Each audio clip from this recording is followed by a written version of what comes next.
মিস্ত্রি পর্যন্ত কাটতে পারে নাই, ভাঙে একজন মিস্ত্রি মারা গেছে।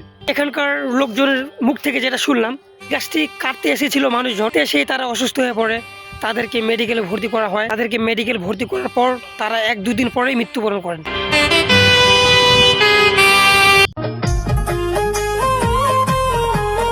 তো আমার পিছনে যে শিমুল গাছটি দেখতে পাচ্ছেন, এটা হচ্ছে বহু বছর যাবৎ এখানে রয়েছে। তো এই শিমুল গাছটির একটি অলৌকিক ক্ষমতা রয়েছে। যেমন এই গাছটিতে আজ পর্যন্ত কেউ কাটতে পারেনি, গাছটিকে কেউ কাটতে পারেনি। এখানে কাটার অনেক চেষ্টা করা হয়েছে, আপনাকে আমি দেখাচ্ছি। তো এই গাছটিকে কেউ কাটতে পারেনি, এটা হচ্ছে চৌধুরী গাছ। তিনি কাটার অনেক চেষ্টা করছিলেন, কিন্তু এখানকার যে গাছের যে অলৌকিক ক্ষমতা, এখানে যেই গাছটি কাটতে এসেছিল তারই মৃত্যু হয়েছে।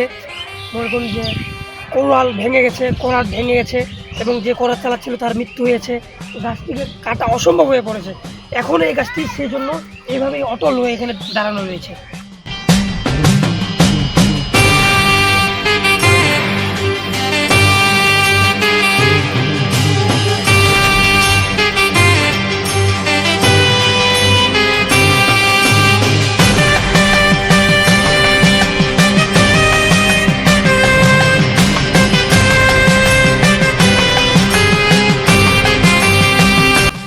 গাছটি রয়েছে দিনাজপুর জেলার বচগঞ্জ উপজেলার ধনতলায়। এটা হচ্ছে ধনতলা স্থান, এরিয়াটার নাম ধনতলা পড়ে, পাশেই চৌধুরী সাহেবের বাড়ি। তো এটা হচ্ছে চৌধুরী সাহেবের গাছ, উনারই গাছ এটি। তো এটাকে কাটার অনেক চেষ্টা করেছে, কিন্তু আজও এটাকে কেউ কাটতে পারেনি, ব্যর্থ।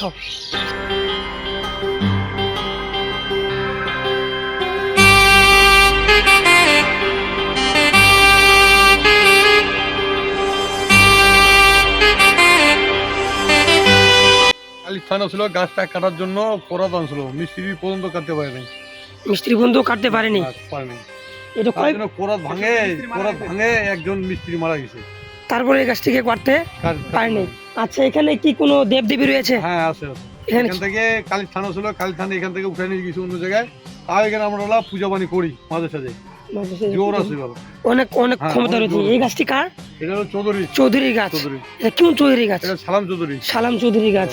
তো এটা কাটার অনেক চেষ্টা করে গেছে, কিন্তু কাটতে কেউ পারেনি। তো এখানে কথিত আছে যে এখানে মা কালীর স্থান রয়েছে, মা কালীর থান রয়েছে। তো এটার অলৌকিক একটা ক্ষমতা, গাছটাতে কেউ কাটতে পারেনি। এখানে করাল পর্যন্ত লাগা হয়েছিল, কিন্তু কুড়াল করাত কিন্তু কেউ কাটতে পারেনি। তো আমি এখন আপনাদের এই গাছটার চারদিক ঘুরে দেখাচ্ছি। গাছটার ক্ষমতার অলৌকিক ক্ষমতাটা শুনে আমার মাথা ঘুরে গেছে, যে কি বলবো। এরকম অনেক আছে, আরও অনেক জায়গায় এরকম শুনেছেন আপনারা, কিন্তু আমি সরাসরি জীবনে প্রথমবার দেখলাম যে গাছটা এখন পর্যন্ত কেউ কাটতে পারেনি। এই যে দেখতে পাচ্ছেন, এখানে যে দাগটি রয়েছে গাছটার গোড়ায় দেখতে পাচ্ছেন, এখানে এটা কাটার চিহ্ন, কাটার চেষ্টা করা হয়েছিল, কিন্তু এটাকে কেউ কাটতে পারেনি। কাটতে এসে মানুষ অসুস্থ হয়ে পড়ে এবং তাকে মেডিকেল নিয়ে যায়, 1-2 দিন পরে মৃত্যুবরণ করে।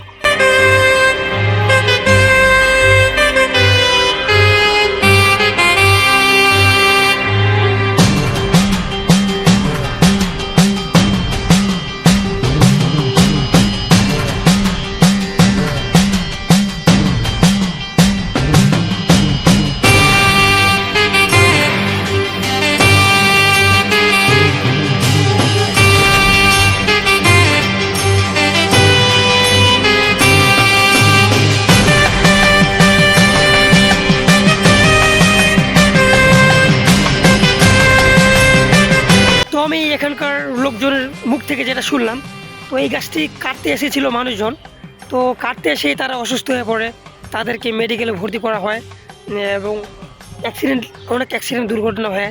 তাদেরকে মেডিকেল ভর্তি করার পর তারা 1-2 দিন পরেই মৃত্যুবরণ করেন। এরকম এই গাছটির একটি অলৌকিক ক্ষমতা।